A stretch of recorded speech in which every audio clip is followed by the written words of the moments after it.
Hi there, welcome again to my channel. Today I'm going to explain to you the contents of the module in English grade 6 for quarter 2 module 5 entitled Inferring Meaning of Borrowed Words and Content Specific Terms Using Context Clues, Affixes, Roots, and Other Strategies or Literary Terms. Okay, in your module under What I Need to Know, after studying this module, you should be able to infer meaning of borrowed words and content specific terms using context clues, affixes, and roots and other strategies or literary terms.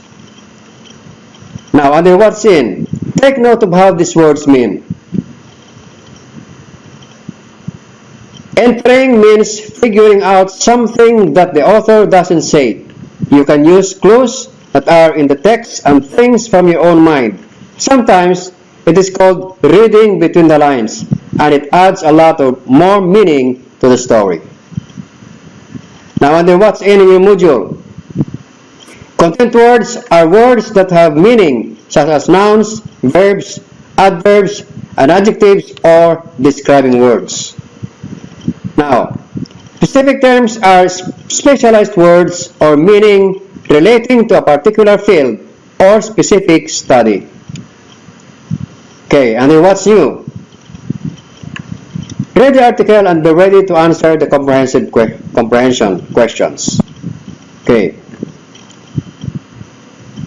Under literary ingenuity. Perhaps one of the most revered and influential figures in Philippine history is Dr. Jose Rizal, our national hero.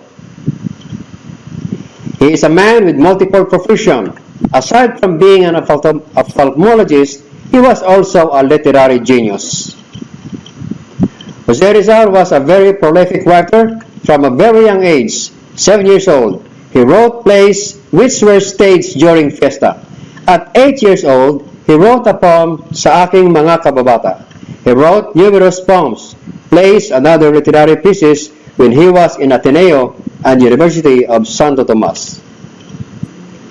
Rizal was a leader in the propaganda movement, where he contributed numerous articles to its newspaper, La Solidaridad. He was identified as the great novelist, as writing novels is one of his genre. While in the propaganda movement, he wrote the books No Limitangere and El Filibusterismo novels, which exposed the iniquities of the Spanish friars and the colonial rule of Spain. Now, he was recognized as one of the most outstanding propagandists due to the huge impact of his two popular novels written for the development of Filipino consciousness.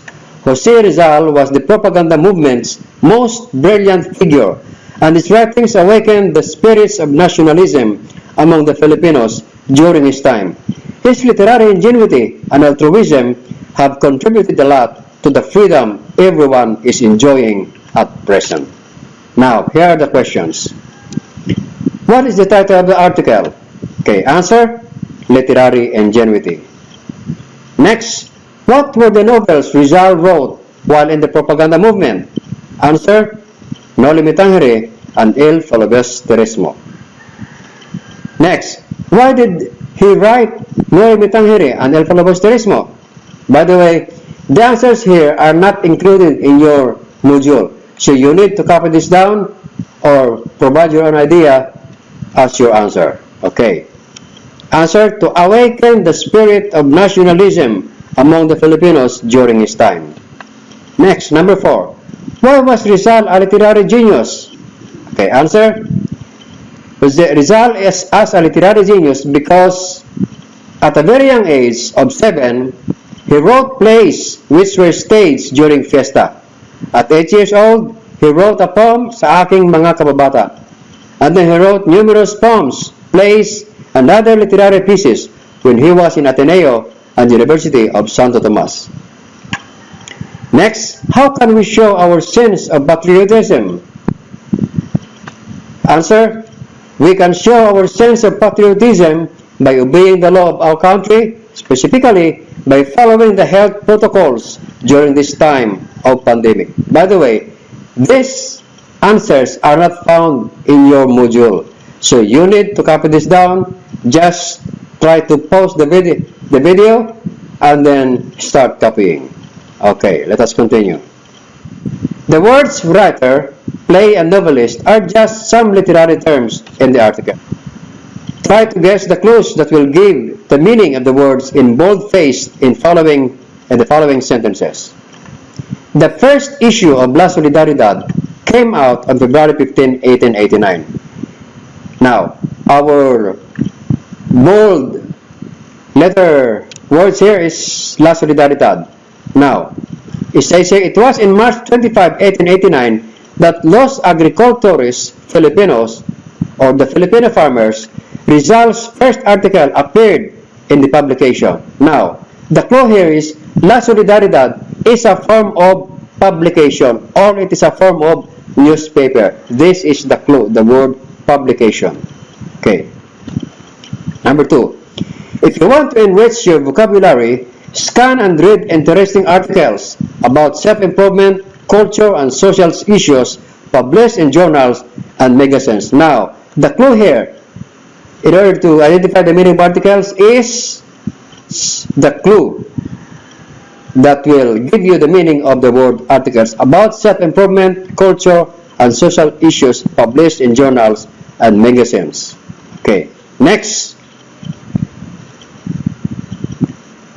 Number 3, Nick Marquez Joaquin was a famous Filipino writer.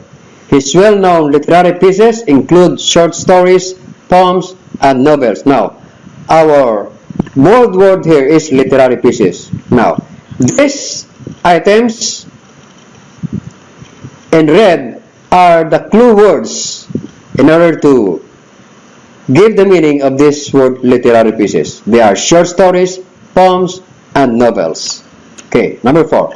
Jose Garcia Villa, a Filipino poet who presented a poetic style called comma poems, where a comma is placed after every word of a poem, a piece of writing in which the words are chosen for their beauty and sound are carefully arranged, often in short line which rhyme. Alright, our bold letter here, bold word here is poem. Now, in order to identify this, we need to find the clues.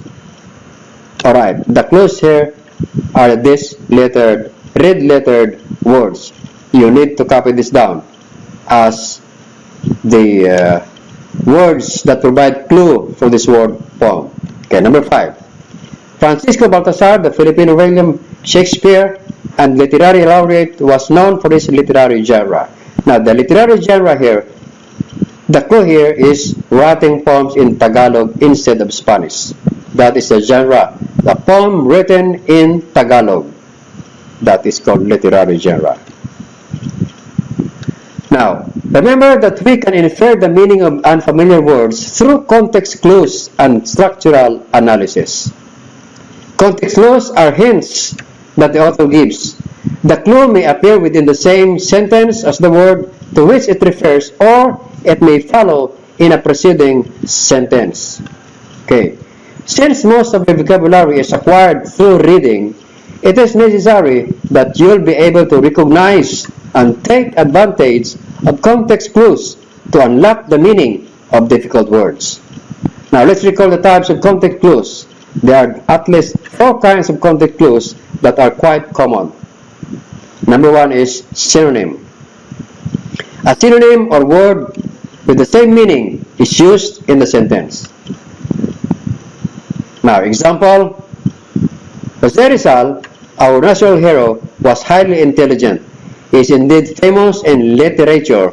His collection of poems, of written works, were poems, novels, and plays.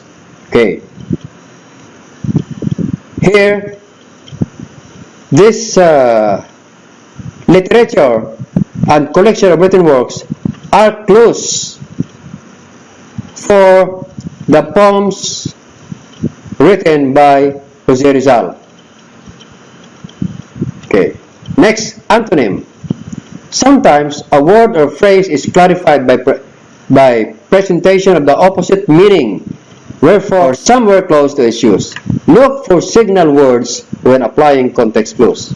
Example, The villain of the story is a deceiver and usually hated by readers, while the hero is loved and appreciated. Now here, the hero here is opposite in meaning of villain. So this is the antonym. Hero is the antonym of villain, or the opposite